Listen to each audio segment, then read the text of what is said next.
This week I'm testing the Jaguar I-Pace. It's a 5-seater electric SUV. And these are my top 3 family-friendly baby drive features.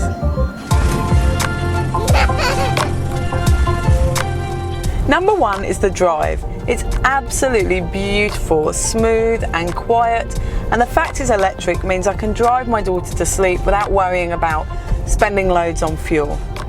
I also find she falls asleep in electric cars very easily. Number 2 is the media system in here. It's lovely and modern and easy to use, has Apple CarPlay and Android Auto, and you can minimise or mute those parking sensors.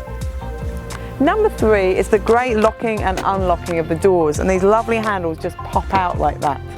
The great thing as well is that you can just do individual doors, like the front one's open but the others are all locked, and then if I press that one will unlock as well. I have loved driving the Jaguar I-Pace this week. To see the full review, go to BabyDrive.com.au.